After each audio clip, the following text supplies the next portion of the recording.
অবস্থাটা কি হতে পারে চিন্তা করেন। আল্লাহ বলেছেন ইয়াউমা ইদিন তুহাদ্দিসু আখবারাহা,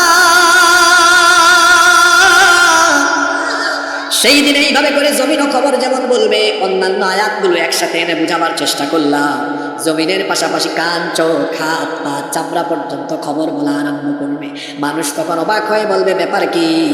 জমিন, হাত, পা, চোখ, কান, চামড়া পর্যন্ত কেন এভাবে সবকিছুর খবর প্রকাশ করে? আল্লাহ তাআলা বলছেন এর কারণ হলো বিআন্না রাব্বাকা আওহা লাহা, জমিনকে সবকিছু ফাঁস করার আদেশ দিয়েছেন কে? জোরে বলেন কে? বিআন্না রাব্বাকা আওহা লাহা, কারণ তার রব তাকে আদেশ করেছেন। শেষের তিনটা আয়াত বড় গুরুত্বপূর্ণ। কষ্ট হচ্ছে আপনাদের? আল্লাহ কি বলছেন এবার শুনেন। পরবর্তী আয়াত 6 নম্বর আয়াত আল্লাহ বলছেন ইয়াউমা ইদি ইয়াসদুরুন নাসু আশতাতাল লিয়ুরাউ আমালাহুম, সেই দিন মানুষ বিক্ষিপ্তভাবে আসতে থাকবে কিয়ামতের মাঠে। লিয়ুরাউ আমালাহুম, তাদের আমল সমূহ তারা দেখতে পাবে। আর মানুষ কিয়ামতের মাঠে কেমনে উঠবে শুনেন। আজকে তো অনেক ঠান্ডা পড়েছে, এই জন্য সবাই আপনারা মাথায় কানটুপি, মাফলার, সুইটার, অনেক জামা কাপড় গায়ে দিয়ে এসেছেন। কিন্তু কিয়ামতের ময়দানে মানুষ কেমনে উঠবে শুনেন। আল্লাহর নবী বলেছেন ইহশারুন নাসু ইয়াউমাল কিয়ামাতি হুফাতান উরাতান গারলা, কিয়ামতের দিন মানুষগুলো উলঙ্গ অবস্থায়, কাপড় চোপড় ছাড়া উলঙ্গ, খালি পায়ে, নগ্ন পদে, খাতনাবিহীন অবস্থায় উঠবে। এই কথা শুনে আমাদের মা উম্মুল মুমিনিন আয়েশা রাদিয়াল্লাহু আনহা বললেন, ওগো আল্লাহর নবী, মানুষ যদি এইভাবে উলঙ্গ হয়ে হাসরের মাঠে উঠে, আমি তো আপনার বিবি, আমার কি সেদিন শরম লাগবে না? আমার কি লজ্জা লাগবে না? আল্লাহর নবী বললেন, আয়েশা গো শোনো, এই দিনটা এত কঠিন হবে। মানুষেরা পঙ্গপালের মতো যখন বিক্ষিপ্তভাবে এখানে আসবে, মানুষ এত বেশি বিহ্বল থাকবে, মানুষ একজন আর একজনের দিকে তাকানো তো দূরের কথা, হিসাব আর বিচারের ভয়ে মানুষ যে মাথাটা নিচের দিকে দিয়ে নাফসি নাফসি জিকিরে মশগুল হবে, মাথাটা উপরের দিকে উঠানোর সাহসও কেউ করতে পারবে না। এত ভয়ঙ্কর একটা দিন।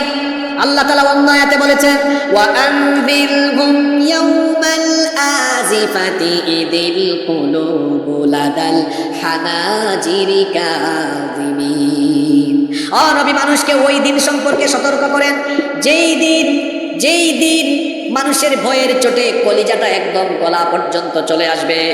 মানুষ এত বেশি বিহ্বল হবে, আর দিনটা এত বেশি সাংঘাতিক কঠিন হবে। এখন তো সূর্য মানুষের মাথার থেকে 15 কোটি কিলোমিটার দূরে, কিন্তু কিয়ামতের দিন 15 কোটি কিলোমিটার দূরের সূর্য মানুষের মাথার একেবারে নিকটবর্তী হয়ে যাবে। সূর্যের প্রচণ্ড তাপে গুনাহগারদের মাথার চাঁদি ফেটে যাবে। এই ভয়াবহ পরিস্থিতি আমি আপনাদেরকে কি করে বোঝাই? মহিলারা যখন চুলায় ভাত রান্না করে, পানি গরম হয়ে গেলে চাল যেমন ফুটতে থাকে, সূর্যের প্রচণ্ড হিটিংয়ের ফলে গুনাহগারদের মাথার চাঁদি ফেটে মগজ উতরে উতরে গলে গলে গলে গলে বেয়ে বেয়ে পড়তে থাকবে। মানুষেরা নিজেদের ঘামে নিজেরাই সাঁতরাবে, কেউ বা হাঁটু পরিমাণ, কেউ বা কোমর সম পরিমাণ, কেউ বা বুক বা গলা সম পরিমাণ, কেউ বা আবার ঘামের মধ্যে সাঁতার কাটতে থাকবে। পিপাসার যন্ত্রণায় মানুষ কাতর হয়ে যাবে, কারণ সেই দিন হাউজে কাউসারের পানি ছাড়া আর কোনো পানিও থাকবে না। পিপাসায় কাতর হয়ে দেখা যাবে গুনাহগারদের পাপীদের জিহ্বাটা মুখের ভেতর থেকে বের হয়ে কুকুরের মতো নাভিস্থল পর্যন্ত ঝুলতে থাকবে। গোটা হাসরের ময়দান জুড়ে মানুষেরা বিক্ষিপ্ত পঙ্গপালের মতো ছোটাছুটি করবে।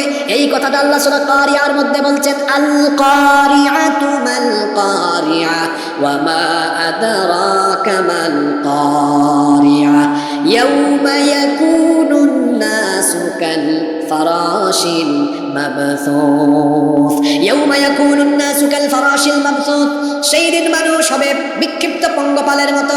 মানুষগুলো হাসরের মাঠে উঠবে, এরপরে প্রত্যেকের হাতে হাতে আমলনামা ছেড়ে দেওয়া হবে। সেই দিন কেউ আমলনামা পাবে ডান হাতে, কেউ পাবে বাম হাতে। জান্নাতি যারা ডান হাতে আমলনামা পাবে তারা, জাহান্নামী যারা পেছন থেকে বাম হাতে আমলনামা পাবে তারা। তার মানে বোঝা গেল কিয়ামতের ময়দানে 2 পন্থী মানুষ দেখা যাবে, ডানপন্থী আর হলো বামপন্থী। বলেন তো কিয়ামতের মাঠে কয় পন্থী লোক? পুরুষ মানুষের মতো জবাব দেন, কয় পন্থী? সবাই বলেন কয় পন্থী?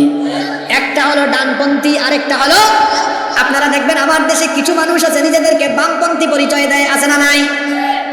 বামপন্থী যারা বাম হাতে আমলনামা পাবে তারা, বামপন্থী যারা জাহান্নামী হলো তারা। আচ্ছা বলেন তো, মানুষ সকল ভালো কথাবার্তা